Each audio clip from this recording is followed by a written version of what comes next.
बच्चों, cystic ovary के लक्षण सिम्टम हमने पढ़े गायनोकोलॉजी सेकेंड ईयर एचडीपी। कल हमने पढ़ा था उसका एक लक्षण जो है निम्फोमेनिक। आज जो हम दूसरा उसका जो है सिम्टम वो है डिस्कस करेंगे, वो था एनिस्ट्रस। मैंने आपको बताया था कि ये जो सिस्टिक ओवरीज हैं इनके अंदर लक्षण जो है पशु दो तरह के दिखाता है। एक तो है निम्फोमेनिक जो हमेशा हीट में आता है, और एक एनिस्टर जो हीट में ही नहीं आता। तो आज जो है हम लक्षण वो पढ़ने जा रहे हैं एनिस्टर, अर्थात पशु ताप में नहीं आता।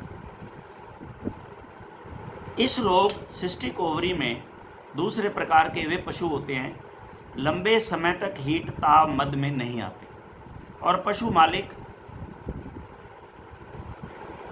पशु गर्भित नहीं होते हुए भी इस लक्षण के आधार पर गर्भित समझ लेता है कि अभी तो इसको ज्ञापन करवाया था, नए दूध करवा के लाए थे गाय को, और बोली नहीं, इसका मतलब ये ज्ञापन है, ये भी समझ लेता है।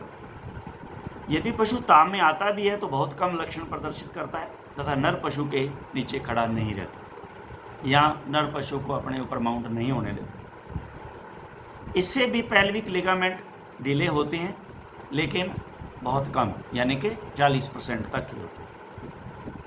इसमें सिस्ट की दीवार मोटी होती है, को बताया भी था, ल्यूटियल सिस्ट। पशु में लंबे समय तक सिस्ट रहती है तो पहला, इसमें एड्रिनल ग्रंथि से टेस्टोस्टेरोन हार्मोन ज़्यादा स्रावित होने से मादा पशु का सिर व गर्दन मांसल व मोटी हो जाती है, जैसा कि सांड में होती है। ऐसे पशु को या ऐसी गाय जिसमें ऐसी स्थिति पैदा हो जाए उसको स्टीयर लाइक अपीयरेंस कहते हैं। तो ये भी एक इम्पॉर्टेंट वर्ड है, और ये इसका शाब्दिक अर्थ पूछा जा सकता है, शॉर्ट नोट पूछा जा सकता है, फिल इन द ब्लैंक्स में पूछा जा सकता है स्टीयर लाइक अपीयरेंस क्या होता है। तो ये नीचे हमने इस बुक में देखा, आप देखोगे तो ये गाय है और इसमें वास्तव में ये ऐसा लग रहा है कि ये कोई बुल है। तो ऐसा अपीयरेंस जब आता है तो इसको स्टीयर लाइक अपीयरेंस कहते हैं। वो इस एनिस्टर्स का ये लक्षण है। हाइड्रोमेट्रा अथवा म्यूकोमेट्रा की स्थिति गर्भाशय की हो जाती है। अब आप देखें, हाइड्रोमेट्रा का मतलब है यूट्रस में पानी का भर जाना, और म्यूकोमेट्रा म्यूकस का भर जाना गर्भाशय में। पशु में एस्ट्रोजन की अल्प मात्रा होने से दूध उत्पादन बढ़ जाता है। अब देखिए, एस्ट्रोजन की मात्रा हल्की सी बढ़ती है ना, अल्प मात्रा हल्की सी आ जाती है उसके अंदर। तो जैसे हम आजकल, आपको पता है, पीछे पढ़ाया भी था कि लेट डाउन के लिए एस्ट्रोजन और प्रोजेस्टेरोन हार्मोन दोनों बैलेंस जब देते हैं तो लेट डाउन जो है उन गायों में भी आ जाता है। मिल्क जो मिल्किंग काऊ बन जाती हैं जो ज्ञापन नहीं होती हैं, आपने पढ़ा हो।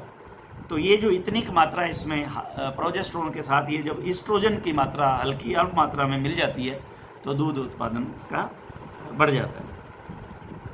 सिस्टिक ओवरी का प्रोग्नोसिस, तो ये जो सिस्टिक ओवरी हैं, प्रोग्नोसिस उनका क्या रिजल्ट, यानी कि प्रोग्नोसिस क्या रिजल्ट, उनका क्या हर्ष, क्या रिजल्ट, क्या बता सकते हो आप कि भी ठीक होगा या नहीं होगा, संभावना। तो इसमें पशु की प्रथम अवस्था में प्रोग्नोसिस फेवरेबल होता है, शुरू में तो, अर्थात इलाज हो जाता है। जब पशु में हाइड्रोमेट्रा मैंने अभी बताया आपको, यूट्रस में पानी का भरना, म्यूकोमेट्रा म्यूकस का भर जाना, स्टरलिटी, हम अगर मान लो स्टरलिटी हम पीछे हमने पढ़ा बन गया है, स्टीयर लाइक अपीयरेंस हो गया है, आदि जैसे लक्षण आ जाते हैं, तो प्रोग्नोसिस ग्रेव हो जाता है या गार्डेड हो जाता है, गंभीर हो जाता है। इसको ट्रीटमेंट करना बड़ा मुश्किल हो जाता है। तो अब है उपचार, ट्रीटमेंट में अभी मैंने आपको बताया था कि फॉलिकुलर सिस्ट जो होती है उसको हाथ से तोड़ा जा सकता है। तो इसमें हाथ से सिस्ट को हटाने का प्रयास, तो फॉलिकुलर तो फूट जाएगी, क्योंकि मैंने आपको उसके बारे में बताया भी था कि ये तो जस्ट लाइक ए पानी का बुलबुला बाहर होता है, जैसे वो बुलबुले पर तो बहुत पतला टेंस जो है वो कवर होता है, लेकिन इसमें थोड़ा हार्ड होता है। ये इस तरह से नहीं टूटता, थोड़ा जोर लगाना पड़ता है, इससे टूट जाती है। अब इसमें औषधि जो है वो क्या दी जाती हैं, वेरी वेरी इम्पोर्टेंट इसका उपचार, इस पर आप वेरी वेरी इम्पोर्टेंट लगा लें।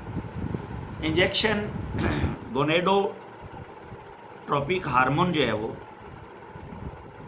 रिसेप्टाल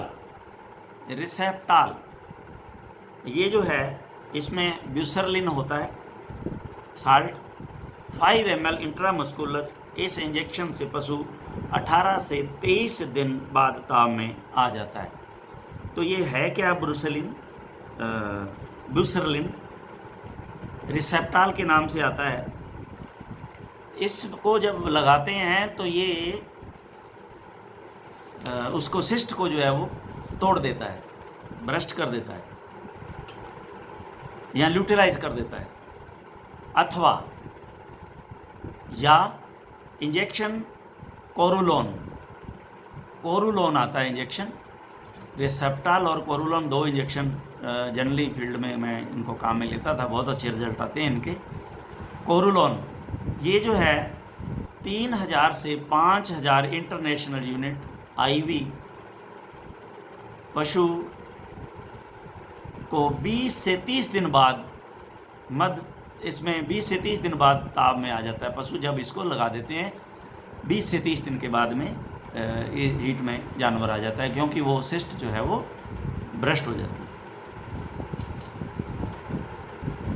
अब इसमें ट्रीटमेंट के अंदर इन्होंने कंप्लीट इसको दिया है कि पहला तो इन दोनों में से एक इंजेक्शन लगाइए, या तो कोरुलोन लगा दीजिए या रिसेप्टाल लगा दीजिए। अब दूसरा है, ये तो हो गया 0 दिन आपका, यानी कि ये आपने लगाने के 9वें दिन बाद अब उसमें ल्यूटालाइज इंजेक्शन लगाना है। ल्यूटालाइज इंजेक्शन जो है वो लगाते हैं और 11वें दिन 2 बार जो है सुबह और शाम एआई करनी है। 14वें दिन उसमें ड्यूराप्रोजन यानी कि प्रोजेस्ट्रॉन है, ये ड्यूराप्रोजन इंजेक्शन प्रोजेस्ट्रॉन 750 से 1000 मिलीग्राम इंट्रामस्कुलर, और आईवी जो है वो, आईवी तो प्रोजेस्ट्रॉन शायद नहीं लगाते, मैंने कभी नहीं लगाया है, लेकिन इंट्रामस्कुलर जरूर लगाते हैं। इंट्रामस्कुलर मैंने लगा, आईवी कभी भी मैंने इस प्रोजेस्ट्रॉन को नहीं दिया, इसमें आईवी पता नहीं क्यों लिखा है, इसको चेक कर लेंगे। पशु को नियमित व्यायाम और संतुलित आहार दें, और इंजेक्शन विटामिन ए तथा सी का इंजेक्शन भी अवश्य इसमें लगाते हैं। तो ये एक कंप्लीट ट्रीटमेंट है इसका। ये आपने 0 दिन मान लेना है जब आपने कोरुलोन लगाया, उसके 9वें दिन ल्यूटालाइज लगाना है, और आपको मैंने बताया पीछे 10वें या 11वें दिन जो ये हीट में आ जाता है पशु रिसेप्टाल लगाने से, ये लिखा हुआ है, नहीं 18 से 23 दिन के बाद में, तो आपने 11वें दिन 2 बार इसको एआई करनी है, और 14वें दिन इसमें ड्यूराप्रोजन जो है वो लगाना है 750 से 1000 mg इंट्रामस्कुलर।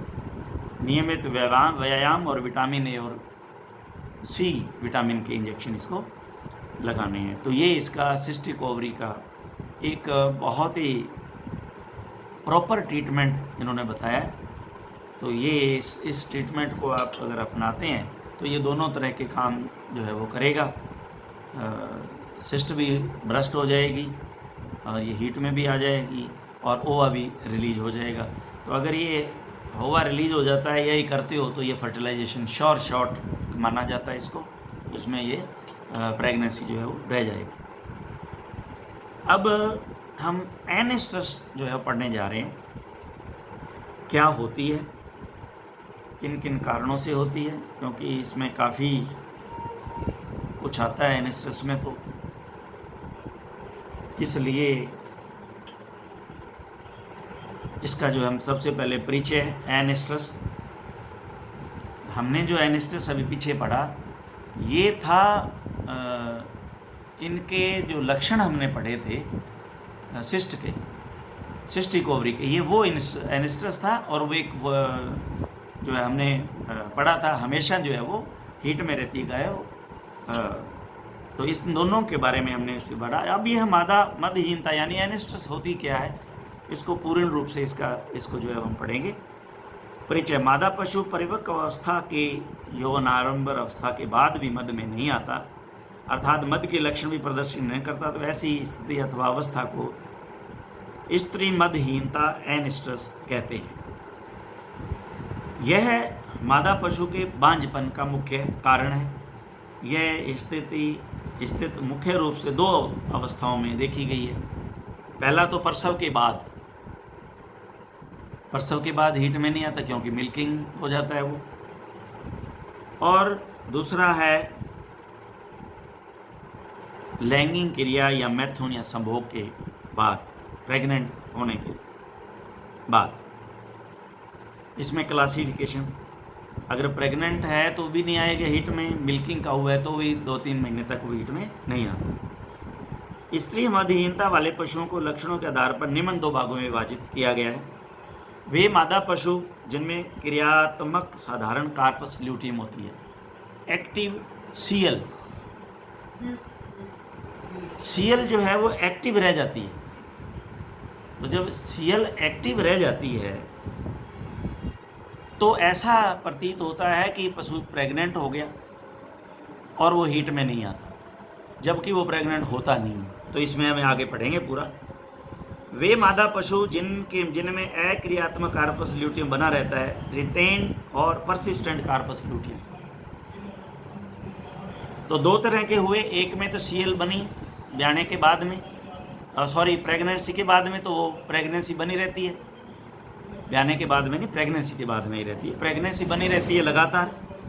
और एक जो है वो ब्याने के बाद में परसिस्टेंट कार्पस ल्यूटियम यानी कि PCL जो है बाद में रह जाती है, या रिटेन्ड कार्पस ल्यूटियम भी इसको कहते हैं। और फिर है साइलेंट हीट के कारण मदहीनता। साइलेंट हीट जो पशु बोलते नहीं है, कई अपने गांव में गूंगे कह देते हैं, बोले को नहीं, गूंगी है गाय। अनअब्जॉर्ब्ड हीट के कारण मदहीनता, पता ही नहीं चल रहा, हीट में तो आई लेकिन पता ही नहीं चला। अन्य मदहीनता के कारण जैसे आहार, भाई बैलेंस न्यूट्रिशन नहीं दिया जा रहा, बीमारियां आदि अगर कोई हैं तो इनके कारण वो ऐसा नहीं होता। स्त्री मदहीनता जिसमें साधारण क्रियात्मक कार्पस ल्यूटियम हो। अब ये पहला हम जो डिस्कस करने जा रहे हैं, इस श्रेणी में वे मादा पशु आते हैं जिनमें किसी एक ओवरी पर साधारण क्रियात्मक कार्पस ल्यूटियम होता है तथा पशु मद में नहीं आता। ऐसी स्थितियां निम्न परिस्थितियों में होती हैं। पहला तो है जब पशु गर्भित हो जाता है, तो मैंने आपको पहले डिस्कस कर दिया, एनिस्टर ड्यू टू प्रेगनेंसी। साधारणतया पशु जब गर्भित होता है तो मद ताप में नहीं आता, लेकिन कभी कभी आहार के कारण व अन्य दूसरे कारण से एस्ट्रोजन हार्मोन का हल्का सा स्तर ऊंचा होते ही पशु गर्भित होते भी हीट के लक्षण प्रदर्शित करने लग जाता है। कई बार होता है, हम देखते हैं कुछ प्रेग्नेंट है पशु, लेकिन हमने ऐसा कोई पशु को डाइट दे दी जो गर्म थी और वो पशु हल्का हीट में आ गया, हीट का स्तर ऊंचा, एस्ट्रोजन का स्तर ऊंचा चला गया और पशु गर्भित होते हुए भी हीट में आने लग गया। इस प्रकार की अवस्था में पशु चिकित्सक की बहुत बड़ी भूमिका होती है। उसे प्रजनन अंगों की संपूर्ण जानकारी होनी चाहिए। जब पशु गर्भित नहीं होता तो वे कहाँ किस आकार में होते थे, गर्भित होता है तो गर्भकाल की विभिन्न अवस्थाओं में कहाँ किस आकार स्थिति में होते हैं तथा उनमें क्या क्या बदलाव आता है। उक्त परिस्थितियों में भी पशु चिकित्सक को भ्रम होता है। पहला तो है पशु मालिक द्वारा गलत रिपोर्ट देना, पशु मालिक द्वारा पशु का संपूर्ण रिकॉर्ड न रखना, पशु 30 दिन तक के गर्भकाल में होना, क्योंकि 30 दिन तक अभी पररेक्टम जो है जांच लगभग नहीं हो पाती है पूर्णतया, तो ये भ्रम रह जाता है। पशु चिकित्सक को जब कभी भी गर्भ अवस्था के बारे में संदेह हो तो पशु को पुनः गर्भ परीक्षण हेतु 30 दिन बाद बुलावें, ताकि उस समय गर्भ की स्थिति 2 माह की हो जाएगी तब तथा किसी प्रकार का संदेह नहीं होगा। ये बिल्कुल सही है, ऐसा ही करना चाहिए। अगर बाय द वे आपको किसी प्रकार का डाउट रहता है तो कन्फर्म नहीं जो है अपना ओपिनियन देवें पशु मालिक को, और ये कहें कि उसको 1 महीने के बाद में वो फिर दोबारा चेक करवाए। पशु चिकित्सा गलत निर्णय पशु मालिक को गंभीर आर्थिक हानि देगा तथा नुकसान के साथ में पशु चिकित्सक चिकित्सक की गरिमा को भी भयंकर नुकसान पहुंचेगा, क्योंकि पशुपालक जगह जगह कहेगा कि पशु चिकित्सक को गर्भ परीक्षण करना नहीं आता। तो ये जो है वो ध्यान देने वाली बात है। अब एक तो था पहले हमने ये पढ़ा कि एक ओवरी पर क्रियात्मक जो है कार्पस ल्यूटियम, अब है पीसीएल परसिस्टेंट कार्पस ल्यूटियम का बना रहना या retained corpus luteum an stress due to PCL. प्राय पीसीएल की स्थिति पशु की ओवरी पर निम्न कारणों से होती है। पहला है पायोमेट्रा, पस पड़ जाना, इसमें गर्भाशय में मम्मीफिकेशन ऑफ फीटस, हमने मम्मीफिकेशन भी पढ़ लिया है, मैसीरेशन ऑफ फीटस, मम्मीफिकेशन अंदर ही अंदर जो है उसका बिना इन्फेक्शन के जो है वो एब्जॉर्ब हो जाना, मैसीरेशन ऑफ फीटस यानी कि उस इन्फेक्शन हो जाना, इन्फेक्शन से मर जाना और इन्फेक्शन से बदबूदार स्राव का आना, ये हमने पढ़े हुए पीछे, mummification and maceration of the foetus. अन्य गर्भाशय की पैथोलॉजी के कारण कई तरह के गर्भित मादा पशु को प्राय जब प्रथम गर्भकाल अवस्था में पशु किसी प्रजनन अंगों से संबंधित संक्रामक रोगों ग्रसित हो जाने के कारण अथवा गर्भाशय की पैथोलॉजी के कारण बच्चा गर्भ में ही मर जाता है, तो कार्पस ल्यूटियम अपनी यथास्थिति तब तक बनाए रखती है जब तक वह मरा हुआ मैसीरेटेड मम्मीफाइड बच्चा या तो बाहर नहीं निकल जाता या पुनः अवशोषित अब्जॉर्ब नहीं हो जाता, तथा इसी पीसीएल के कारण पशु हीट में नहीं आता। इसी कारण से पशु मध्य हीट में नहीं आता है। यह उपरोक्त स्थितियां भ्रूण की मृत्यु निम्न परिस्थितियों में होती है। गर्भाशय में संक्रमण तथा पैथोलॉजी के कारण जैसे पायोमेट्रा, हार्मोन का असंतुलन होने के कारण, आनुवांशिकी कारण और भौतिक किसी प्रकार की चोट अथवा आघात प्रजनन अंगों को पहुंचने के कारण भी ऐसा हो जाता है। तो अब है इसकी तीसरी मध्यहीनता साइलेंट हीट के कारण।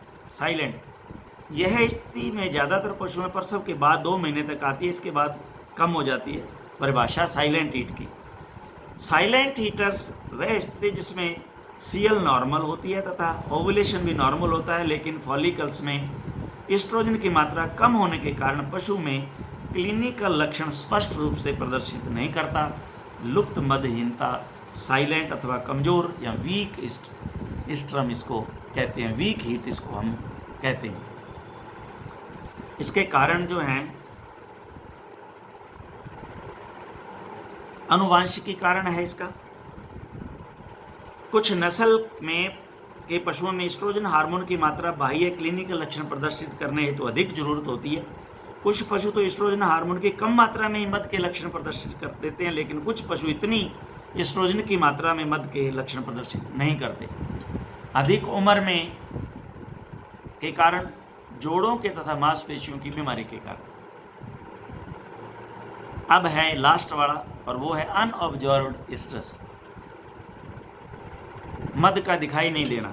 यह मदहीनता की वह स्थिति है जिसमें सीएल तथा ओवुलेशन नॉर्मल होता है, लेकिन मद काल छोटा होने के कारण पशुपालकों को पशु का हीट होने का पता ही नहीं चलता।